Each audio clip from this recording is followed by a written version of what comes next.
میں امام حسن بصری اپنے مخصوص لب و لہجے میں، امام حسن بصری اتنے اچھے خطیب تھے کہ مولا علی فرمایا کرتے تھے بصرہ میں جب تک حسن بصری ہے کسی کو خطاب کرنے کی اجازت نہیں دوں گا۔ اتنے عظیم خطیب تھے، خطاب کرتے مخصوص لب و لہجے میں کہہ رہے تھے لوگو توبہ کر لو، لوگو توبہ کر لو، لوگو توبہ کر کے اللہ کی طرف پلٹ جاؤ۔ یہاں تک فرمانے لگے لوگو میرا اللہ کریم ہے، جو اس کی طرف ایک قدم بڑھتا ہے اللہ کی رحمت اس کی طرف ہاتھ بڑھتی ہے، اللہ کی طرف کوئی چل کے آتا ہے خدا کی رحمت دوڑ کے جاتی ہے۔ توبہ کر لو، اگر آج کی تاریخ میں تم کیا حبیب سود خور بھی توبہ کر لے تو اللہ اس کو بھی معاف کر دے گا۔ اتنا سننا تھا، حبیب کے دل پہ بجلی گری۔ حبیب نے سوچا اللہ میں اتنا برا ہوں کہ میری مثالیں حسن بصری کی خانقاہ میں دی جا رہی ہے۔ قریب آئے اور کہا اے بزرگ، جو یہ جملہ آپ نے آخر میں کہا ایک بار پھر کہنا، کہا اللہ کے بندو توبہ کرو، آج اگر حبیب سود خور بھی توبہ کرے اللہ اس کو بھی معاف کر دے گا۔ پھر قریب آ کے کہا یہ جملہ ایک بار اور کہہ دے، تو کہا اللہ کے بندو توبہ کر لو، اگر آج حبیب سود خور بھی توبہ کرے اللہ اس کو بھی معاف کر دے گا۔ قدم پکڑ کے کہا آپ گواہ رہنا آج حبیب سود خور نے توبہ کر لی ہے۔ کہا تو کون؟ میں حبیب ہی ہوں۔ آپ نے توبہ کرائی اور توبہ کرا کر فرمایا کیا ارادہ ہے؟ کہا حضور جتنا ہے سب اللہ کی راہ میں وقف کر دیا، جس کا جانتا ہے اس کا لوٹا دیا جائے گا، نہیں جانتا سب خدا کی راہ میں۔ اللہ اکبر۔ حبیب کے دل کو سکون ملا۔ حبیب نے حسن بصری کے ہاتھ میں توبہ کی، بیعت کی، مرید ہوئے اور اس کے بعد گھر جانے لگے۔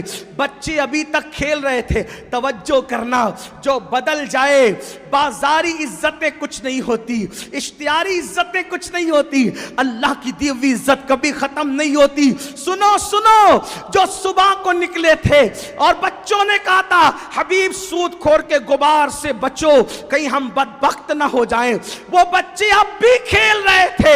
لوٹے تو کسی بچے نے کہا ہٹو ہٹو، حبیب اللہ کا حبیب بن کر آ رہا ہے، ہمارے پیروں کا غبار حبیب کی بے ادبی کا سبب نہ بن جائے۔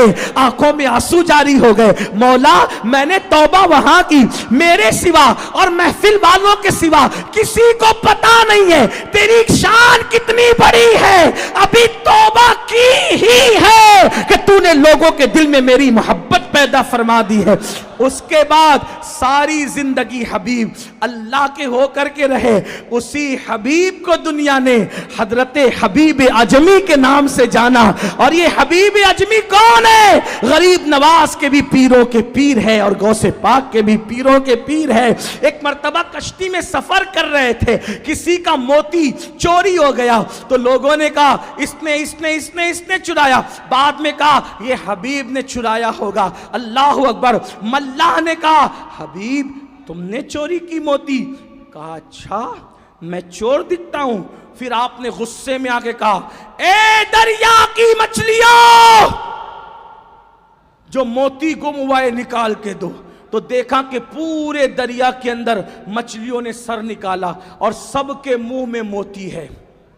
فرمایا جو تمہارا ہے لے لو۔ یہ کرامت دیکھی، قدم پکڑنے گئے، بیچ دریا ہی سے حضرت حبیب دریا پہ چلتے ہوئے کنارے کی طرف گئے۔ یہ منظر حسن بصری دیکھ رہے تھے، چیخ ماری بے ہوش ہو گئے۔ توبہ میں نے کرائی، توبہ کرنے والا کس مقام پر پہنچ گیا کہ دریا پر چلنے لگا۔ دیکھو یہ میرے اللہ کی شان ہے۔ اللہ کے بندو سچی توبہ کرو، بدلو۔ آج کی یہ محفل اسی لیے منعقد ہے، عقیدے کی بھی اصلاح ہو اور عمل کی بھی اصلاح ہو۔ میرے بھائی آج توبہ کر لو، سکون ملے گا، قرار ملے گا، نسلیں تمہاری بربادی سے بچ جائے گی۔ یہ مت چھوڑو کہ کیا ہوگا۔ یاد رکھنا جب نبی کے نام پہ سب کو چھوڑ سکتے ہیں یار، تو نبی کے نام پہ گناہ کیوں نہیں چھوڑ سکتے؟ اللہ نبی کی محبت میں قبلہ بدل دیتا ہے، ہم اپنی زندگی نہیں بدل سکتے؟